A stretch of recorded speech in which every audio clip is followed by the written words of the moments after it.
Kali ini kita akan belajar tentang satu hal penting tapi sering tidak disadari oleh kebanyakan orang.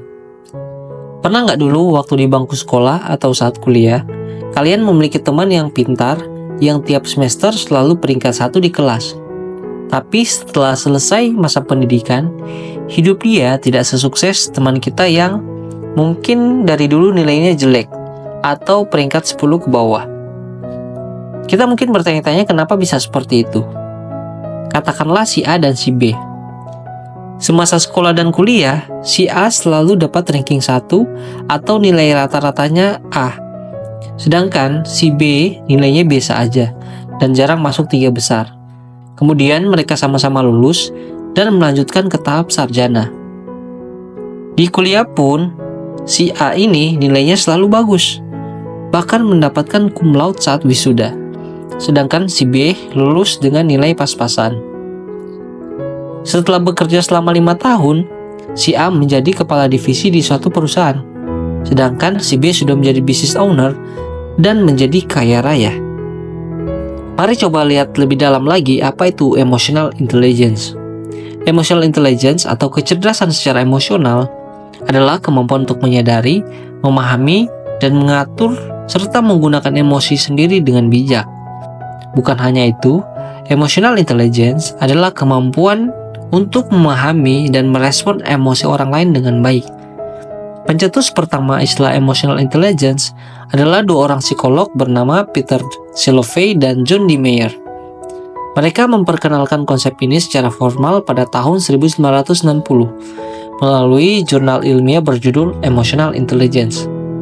Dalam jurnal tersebut, mereka mendefinisikan emotional intelligence sebagai kemampuan untuk memantau perasaan diri sendiri dan orang lain, serta membedakan perasaan-perasaan tersebut dan menggunakan informasi ini untuk membimbing pikiran dan tindakan.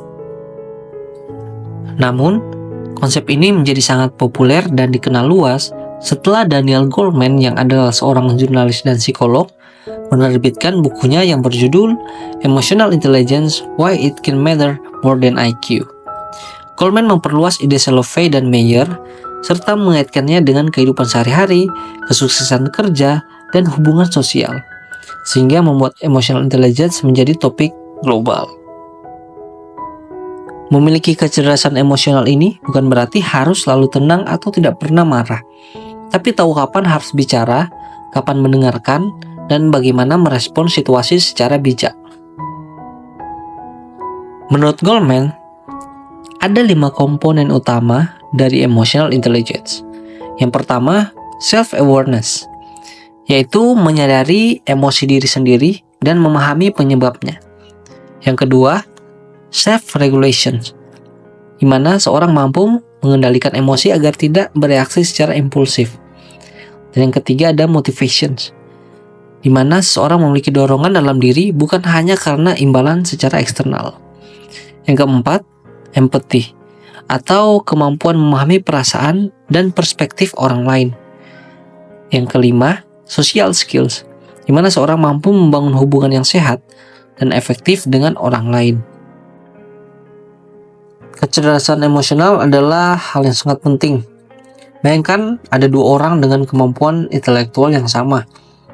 Si A mudah tersulut emosi dan sulit diajak kerjasama. Sedangkan si B orangnya tenang, mampu mendengarkan, dan nyaman diajak berdiskusi. Dalam dunia kerja atau kehidupan sosial, dapat dilihat bahwa memang kecerdasan emosional seringkali menjadi pembeda yang paling terlihat, bukan hanya soal pintar dan yang nggak pintar.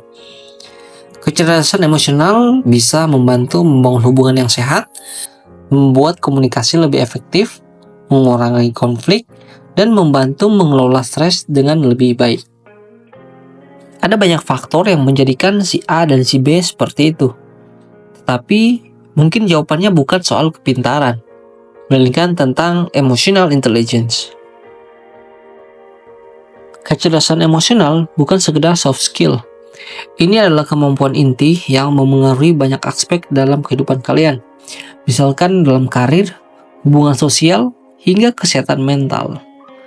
IQ mungkin bisa menentukan kemana seorang bisa masuk, tapi kecerdasan secara emosional yang menentukan seberapa jauh langkah yang bisa kita tempuh. Kabar baiknya, emotional intelligence atau kecerdasan emosional bisa kita latih. Berikut beberapa cara yang dapat kita terapkan untuk meningkatkan emotional intelligence atau kecerdasan emosional kita. Yang pertama, melatih kesadaran diri.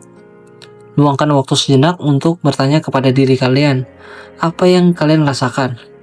Ini bisa dituangkan melalui jurnal yang kalian tulis di akhir aktivitas kalian, atau misalkan sebelum tidur. Yang kedua, berhenti sejenak sebelum merespon orang lain. Ketika emosi memuncak, cobalah menarik nafas dan menenangkan diri sebelum kita memberikan respon. Ini memang sulit, tapi bukan berarti tidak bisa. Yang ketiga, cobalah belajar mendengarkan tanpa langsung memberikan solusi. Terkadang, yang dibutuhkan orang lain hanya didengarkan, bukan diberikan solusi. Yang keempat, perhatikan bahasa tubuh. Komunikasi bukan hanya soal kata-kata, tapi ekspresi wajah, nada suara, dan gerakan untuk menyampaikan banyak hal. Yang kelima, terbuka terhadap feedback. Coba minta masukan dari orang-orang terdekat untuk menjadikan kalian lebih baik. Faktanya, banyak penelitian menunjukkan bahwa emotional intelligence memiliki kontribusi yang besar terhadap kesuksesan, bahkan melebihi IQ.